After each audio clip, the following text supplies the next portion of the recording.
सभी छात्रों का हार्दिक स्वागत है गणित दर्पण चैनल पे। आज हम चर्चा करेंगे गुणनखंड के बारे में। मुझे कमेंट बॉक्स के अंदर काफी कमेंट मिले थे जिसमें पूछा गया था कि गुणनखंड के बारे में एक वीडियो बनाया जाए। तो आज हम उस वीडियो के माध्यम से समझेंगे कि गुणनखंड है वो किस ढंग से होता है एक द्विघात बहुपद का। यहाँ पे मैंने 4 टाइप के प्रश्न लिए, चारों टाइप थोड़ा अलग अलग प्रकार का है, जिससे आपके गुणनखंड से संबंधित किसी भी प्रकार का कोई डाउट है वो नहीं रहेगा। आप चाहे किसी भी विद्यालय स्तर के स्टूडेंट है या फिर प्रतियोगी परीक्षा की तैयारी कर रहे हैं, आपका सारा डाउट क्लियर हो जाएगा और साथ ही आप किसी भी प्रश्नों को इजीली हल कर पाएंगे, ऐसा मुझे विश्वास है। तो चलिए एक एक प्रश्नों को सॉल्व करना स्टार्ट करते हैं। मैं यहाँ पे सबसे पहला प्रश्न ले रहा हूं। पहला प्रश्न दे रखा है 12x² - 7x + 1। ठीक है, ये एक द्विघात बहुपद कहलाता है। देखिए सबसे पहले तो थोड़ा मैं बेसिक आपको क्लियर कर दूं जिससे आपको जल्दी समझ में आएगा। एक तो होता है द्विघात समीकरण, ठीक है, द्विघात समीकरण, और एक होता है द्विघात बहुपद। ठीक है, तो ये भी आपको पता होना चाहिए कि द्विघात बहुपद क्या चीज है और द्विघात समीकरण क्या है। देखिए द्विघात समीकरण का मतलब होता है यहाँ पे अगर बराबर 0 लिखा हुआ होता, जैसे ये सवाल है 12x² - 7x + 1 और बराबर में अगर 0 है तो ये समीकरण बन जाता। कुल मिला के समीकरण के अंदर आपको बराबर देखने को मिलता है, बस इतना सा ध्यान रख लो यहाँ पे। और बहुपद के अंदर आपको सिंपल सा एक द्विघात बहुपद देखने को मिलेगा, यानी बराबर 0 या बराबर किसी भी प्रकार की कोई संख्या देखने को नहीं मिलेगी। बराबर देखने को नहीं मिले तो वो है बहुपद, बराबर देखने को मिले तो वो है समीकरण। ठीक है, और द्विघात का मतलब क्या है, जिसके अंदर चर की उच्चतम घात 2 है वो है द्विघात। वो मैंने अच्छे ढंग से वीडियो बनाया हुआ है, आपको पता होगा कि एक चर के ऊपर अगर एक घात है तो उसको रेखिक बहुपद कहते हैं। अगर 2 घात है, यानी चर का मतलब क्या है, x, y, z, यानी कोई भी आपके एबीसीडी का अक्षर है उसको चर मानते हैं अपन। तो यहाँ पे x, y, z के ऊपर अगर यहाँ पे x² देखने को मिल रहा है। देखिए हर प्रश्न के अंदर आपके x के ऊपर घात 2 है, यहाँ पर भी x के ऊपर घात 2 है, x के ऊपर घात 2 है, x के ऊपर घात 2 है, यानी एक तरह से ये क्या हुआ, एक द्विघात बहुपद, यानी चर के ऊपर घात कितनी है, 2, इसलिए इसे कहेंगे द्विघात। ठीक है, ये तो हुआ एक सिंपल सा बेसिक। अब यहाँ पे एक द्विघात जो बहुपद होता है उसका व्यापक रूप क्या होता है वो मैं बता देता हूं। द्विघात जो बहुपद है उसका व्यापक रूप होता है ax² + bx और प्लस c। ठीक है, ये आपको दिमाग में रखना है थोड़ा, जिससे ये प्रश्न है वो जल्दी समझ में आएगा। तो ax² + bx + c, यानी x² है उसका जो गुणांक होता है वो a होता है, x का गुणक होता है उसे कहते हैं b, और अचर पद यानी सिंगल है जिसके साथ में x, y, t या p या कुछ देखने को नहीं मिले वो है अचर पद जिसे कहते हैं c। ठीक है, थोड़ा स्टार्टिंग में मैं समय लूंगा आपको बेसिक क्लियर करने के लिए, फिर जल्दी जल्दी प्रश्न हो जाएंगे। तो यहाँ पे देखते हैं कि x² का गुणांक a है, तो इस प्रश्न के अंदर मैं यहाँ ले रहा हूं नीचे ये पहला प्रश्न। ठीक है, 12x² - 7x + 1। ठीक है, ये मैंने प्रश्न ले लिया पहला। अब इस प्रश्न के अंदर आपके x² का गुणांक है वो क्या है, देखिए इस जो द्विघात बहुपद है व्यापक, इसकी तुलना इससे करना है। यहाँ पे x² का गुणांक क्या है आपको क्या नजर आ रहा है, 12। ठीक है, यहाँ पे x का गुणांक क्या है, b, तो यहाँ x का गुणांक कितना है, 7 या -7 कह सकते हैं क्योंकि यहाँ आगे माइनस है तो -7 में हमेशा बोला जाता है। फिर अचर पद c है वो क्या है, 1। अब आपको करना क्या है, सबसे पहला काम गुणनखंड करने के लिए जो x² का गुणांक है यानी a, इस a का गुणा करना है c से, यानी x² के गुणांक a का गुणा अचर पद c से करना है। तो यहां पे मैं इसका गुणा करता हूं, 12 का गुणा किससे करूंगा, 1 से। इस 12 का गुणा किससे करना है, 1 से। तो देख लेते हैं इसको, देखिए 12 × 1 क्या प्राप्त हुआ मुझे, 12। अब इस 12 के ऐसे टुकड़े करना है यानी गुणनखंड करना है कि गुणा करने पर तो ये 12 है और जोड़ने पर कितना है, 7। ये देखिए यहाँ पे प्लस चिन्ह है तो जोड़ने पर आना चाहिए, अगर माइनस है यहाँ तो घटाने पर आना चाहिए, जैसा कि आगे प्रश्न आएगा। देखिए ये माइनस वाला है, तीसरा और चौथा माइनस वाला है, तो यहाँ क्लियर हो जाएगा। तो इस प्रश्न के अंदर यहाँ प्लस नजर आ रहा है मुझे, ये 1 के आगे क्या है, प्लस। तो जोड़ने पर आपको कितना लाना है 7। अब देखिए आगे माइनस है प्लस है, यहाँ पे कोई चिन्ह देखने का काम ही नहीं, आप तो सिर्फ x का गुणांक देख लो क्या है 7, यानी जोड़ने पर आपके 7 आने चाहिए। कितने आने चाहिए 7। तो ऐसे टुकड़े आप प्रैक्टिस करेंगे तो धीरे धीरे जल्दी से पता चल जाएगा।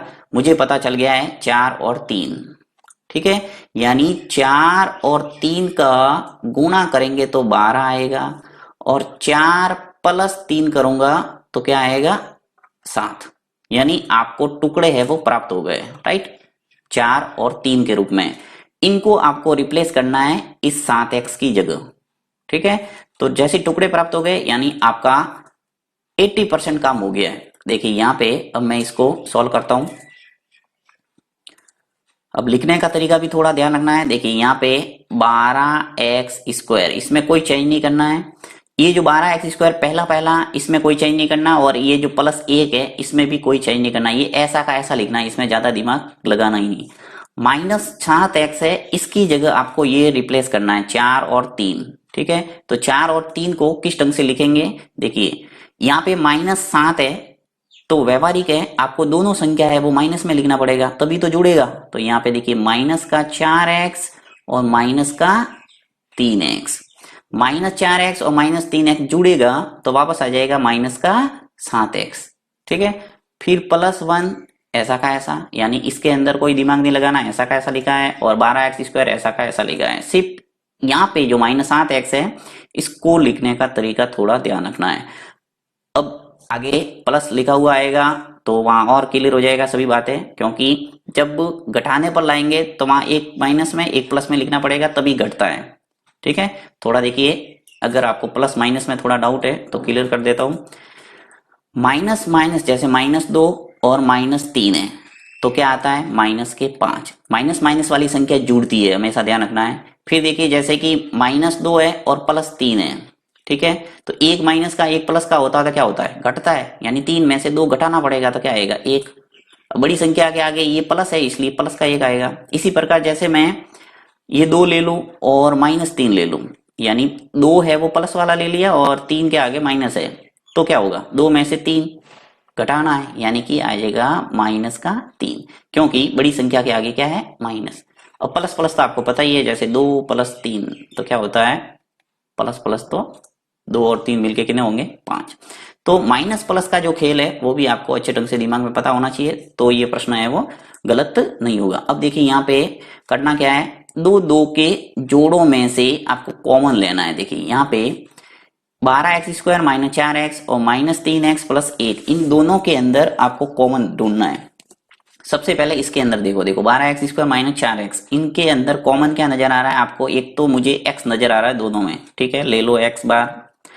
फिर कम से कम आपको क्या x नजर आ रहा है, देखिए यहाँ पे x है और यहाँ x² है, तो x तो दोनों में हो गई है, x² यानी यहाँ 2x है, x है और एक x है, तो x का गुणा x से करे तभी तो x² आता है। तो x है, यहाँ पे 2x है, तो वो मैंने एक कॉमन ले लिया, ठीक है। अब संख्या देखो जिसका दोनों के अंदर भाग चला जाए, तो 4 में 4 का भाग जाता है और 12 में भी 4 का भाग जा रहा है, इसलिए हम क्या करेंगे 4 को भी कॉमन लेंगे। कॉमन लेने का मतलब है पदों के अंदर भाग जाना चाहिए, यानी 4 का भाग 12x² के अंदर भी जा रहा है और 4x के अंदर भी जा रहा है, x का भाग इसके अंदर भी जा रहा है और इसके अंदर भी जा रहा है। अब मैं कॉमन ले लेता हूं। देखिए 4 का भाग 12 में देंगे कितनी बार जाएगा 3 बार, 4 × 12, x से x² कट जाएगा यानी एक x बचेगा, 2x थे उसमें से एक x बाहर ले लिया, एक अंदर बच गया। अब यहाँ से ये माइनस है, ये माइनस ऐसा कैसा लिख लो, यहाँ से 4x पूरा का पूरा मैंने कॉमन ले लिया, यानी 4x में 4x का भाग जाएगा तो आ जाएगा 1, ये ब्रैकेट बंद, यानी इन दोनों का काम हो गया है। अब यहाँ पे देखो -3x + का 1 है, तो यहाँ माइनस है, देखिए पहली संख्या के आगे माइनस है तो आपको माइनस में कॉमन संख्या लेना है। अब यहाँ पे मुझे 3x और 1 दिख रहा है, तो इसमें कोई ऐसा कॉमन नजर नहीं आ रहा है जो दोनों में दिख रहा हो, राइट। तो यहाँ पे कॉमन क्या आएगा 1, जहां आपको कोई नजर नहीं आए वहां पे क्या होगा 1 कॉमन आ जाएगा। अब 1 का भाग 3x के अंदर देंगे तो क्या आएगा 3x, फिर प्लस का माइनस हो जाएगा, क्यों, क्योंकि यहाँ पे कॉमन के रूप में अपन ने माइनस बाहर ले लिया है, तो माइनस का गुणा प्लस से होता है तो क्या होता है माइनस। अब 1 का भाग 1 में देंगे तो 1 ही आएगा, ये हो गया 1। हमेशा ध्यान रखना यहाँ जो ब्रैकेट बना है वैसा का वैसा आगे बनाएगा, यानी कि इससे ही आपको पता चल जाएगा कि आगे क्या आएगा। अब वापस यहां से लगाकर यहां तक और यहां से लगाकर यहां तक क्या कॉमन नजर आ रहा है तुम्हें? वापस इसके अंदर मुझे 3x-1 दिख रहा है, यहां पर भी 3x-1 दिख रहा है, तो कॉमन ले लो। 3x-1 बाहर आ गया, यानी कि ब्रैकेट के अंदर क्या रहा, यहां से 4x बच गया, 4x, और यहां से 3x-1 बाहर ले लिया, तो अंदर क्या बचा, माइनस का 1, तो आ जाएगा -1।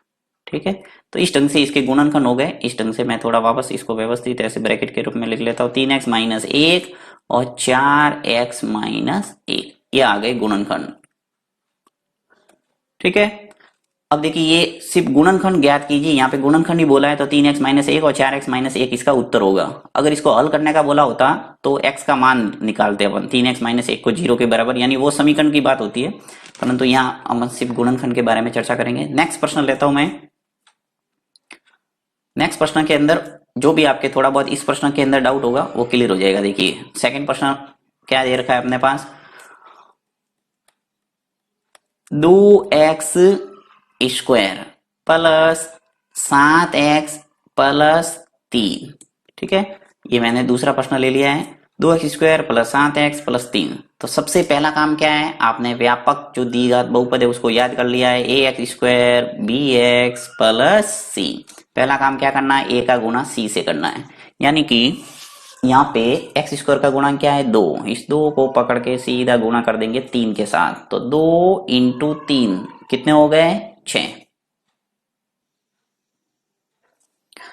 अब आपको इस 6 के ऐसे टुकड़े करना है कि गुणा करने पर तो ये 6 आए और जोड़ने पर वापस कितना आना चाहिए, 7। देखिए जोड़ने पर क्यों बोला, क्योंकि यहाँ प्लस लगा हुआ है, यहाँ पर भी क्या था, पहले सवाल में प्लस था, यहाँ पर भी 3 के आगे प्लस है, इसलिए जोड़ने पर आना चाहिए।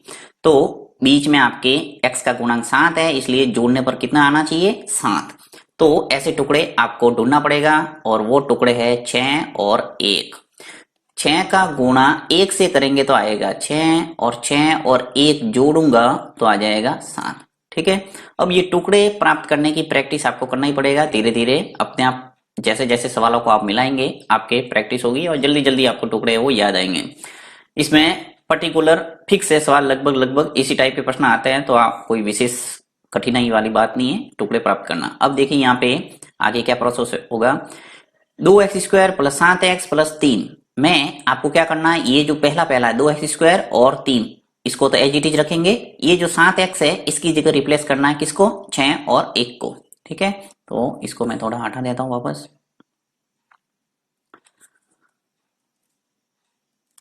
2x² इसको मैं ऐसा कैसा रखता हूं, 2x², इसमें कोई चेंज नहीं। ये जो प्लस का 7x है, तो प्लस के 7x है तो भी दोनों क्या करने पड़ेंगे, प्लस वाले लेने हैं, यानी कि देखिए 6x और 1 आ गया, एक x है उसकी जगह मैं सिर्फ लिख रहा हूं x। ठीक है, आप चाहो तो 1 लगा सकते हो, परंतु 1 लगाने का काम नहीं है, क्योंकि जिसके आगे कोई गुणांक नहीं है वो क्या होगा, 1। जैसे ये लगा सकते हो, परंतु यहाँ पे मैं नहीं लगा रहा हूं।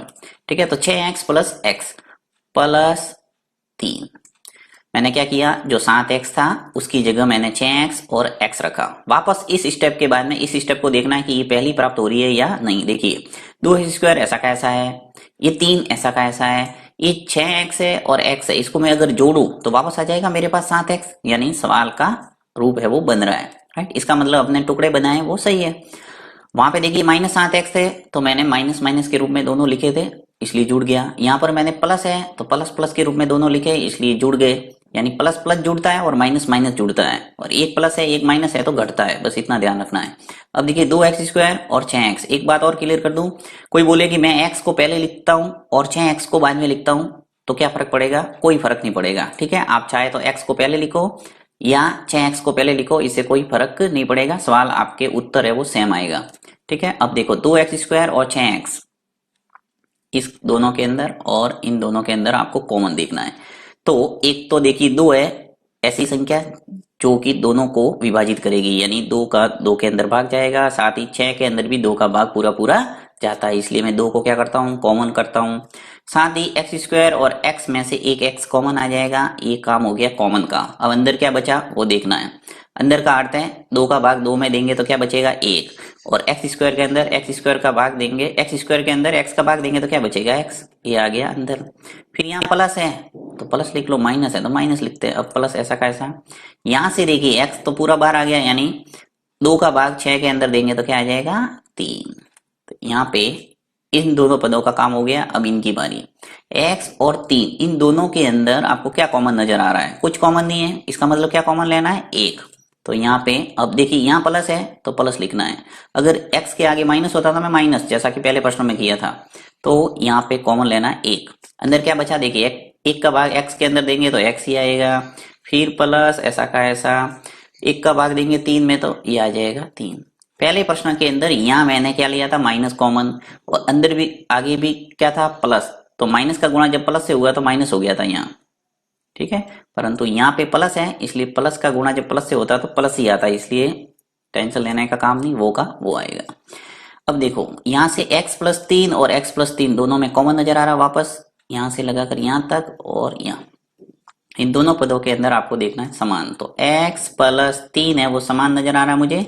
यहाँ से क्या बचा 2x, तो ये 2x, फिर प्लस यहाँ से x प्लस 3 कॉमन ले लिया तो अंदर क्या बचा प्लस का 1, ये आ गया 1।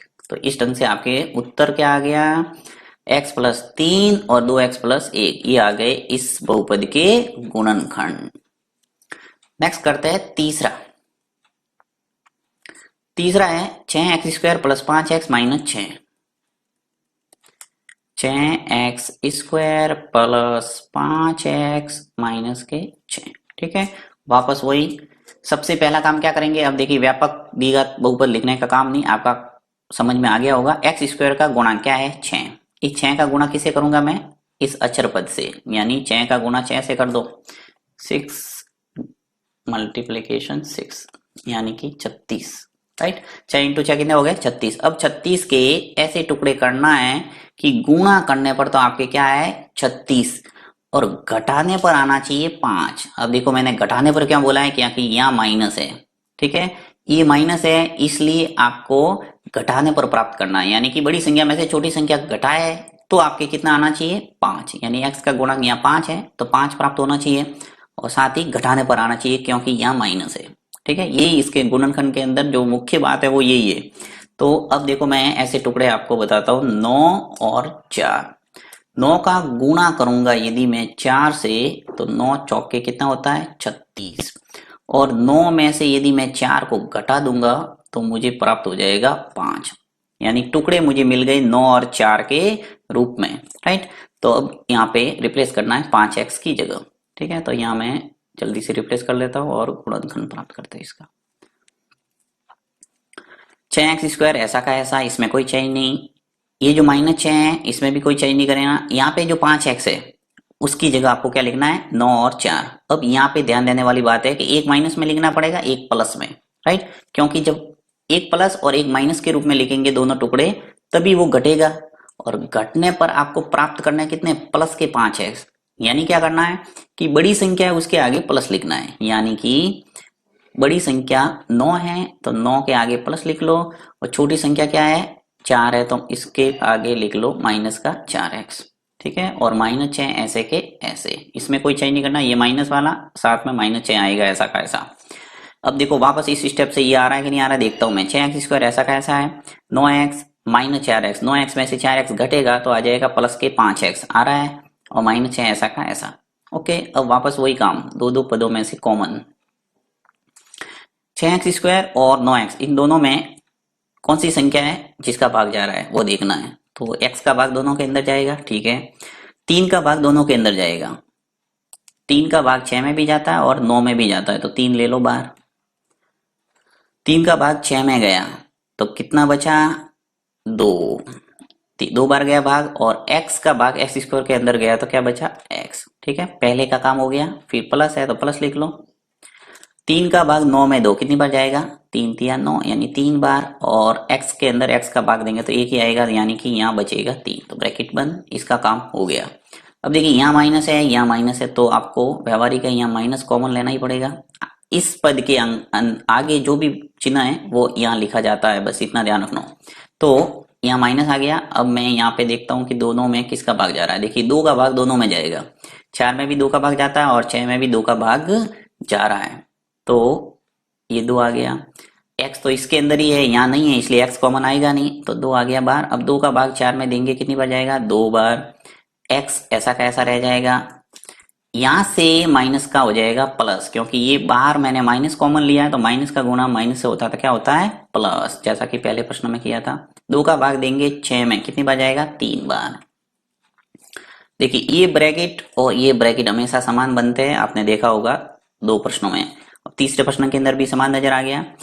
ये स्टेप लिखने के बाद सीधा दिमाग में आना चाहिए कि आगे भी हमें ऐसा ऐसा बनाना है, तो अपने आप आपके कॉमन क्या लेना है वो भी दिमाग में आ जाएगा। ठीक है, अब देखिए 2x प्लस 3, यहां से कॉमन आ गया इन दोनों में से, तो अंदर क्या बचा, यहां से 3x बच गया बाहर जो था, और यहां से क्या बच गया, माइनस के 2, तो ये -2। ठीक है, तो 2x प्लस 3 और 3x माइनस 2, ये आ गया इसका गुणनखंड। देखो इस सवाल के अंदर है कुछ नहीं, 2 लाइन के अंदर आपके उत्तर प्राप्त। देखिए ये तो सवाल ही है, पहली दूसरी और तीसरे के अंदर तो सीधा आपको उत्तर प्राप्त हो रहा है, यानी कुछ नहीं है इन गुणनखंड के अंदर, सिर्फ आपको आना चाहिए वो ये है कि इसके गुणनखंड यानी टुकड़े प्राप्त करना सीखना है आपको। ओके, नेक्स्ट करते हैं चौथा प्रश्न।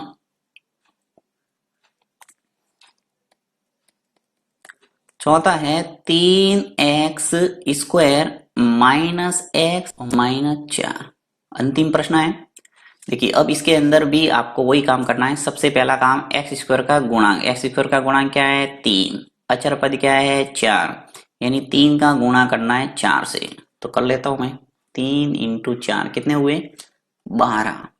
अब आपको 12 के ऐसे टुकड़े लाना है कि गुणा करने पर तो 12 आए, और यहाँ देख लो क्या है, माइनस है, तो घटाने पर क्या आना चाहिए, 1। मैंने स्पष्ट आपको बोला है कि जिसके आगे कोई गुणांक नहीं है वो क्या होता है, 1। यहाँ वो दिखता नहीं है परंतु कितना होता है, 1, यानी 1 है वो लिखा नहीं जाता, क्योंकि 1 का गुणा किसी से करते कोई फर्क नहीं पड़ता, यानी वो की वो संख्या आती है इसलिए नहीं लिखते, तो यहाँ गुणांक हटा देता वापस। अब देखिए 12 का टुकड़े हो जाएंगे 4 और 3, 4 का गुणा 3 से करूंगा तो मुझे 12 मिलेंगे, और 4 में से 3 को घटाऊंगा तो मुझे मिल जाएगा 1, यानी टुकड़े प्राप्त हो गए। बस जल्दी से आप x की जगह रिप्लेस कर दो, तो यहां मैं रिप्लेस कर देता हूं इसको, 3x स्क्वायर। ठीक है, ऐसा का ऐसा उतार दिया। अब माइनस एक्स है, यानी आपको माइनस एक्स लाना है, तो माइनस कब आएगा, जब बड़ी संख्या के आगे जो सिंबल होता है वो आता है घटते हैं, तो 1 माइनस 1 प्लस तो लिखना है, परंतु बड़ी संख्या के आगे आपको माइनस लिखना पड़ेगा, यानी कि -4x और 1 लिखना पड़ेगा प्लस का 3x। देखो 1 माइनस का लिखा, 1 प्लस का लिखा, तो घट गया। अब घटने पर आपको -x आएगा, क्योंकि बड़ी संख्या के आगे क्या है, माइनस, और ये जो -4 है ऐसा का ऐसा लिख लो, ये -4।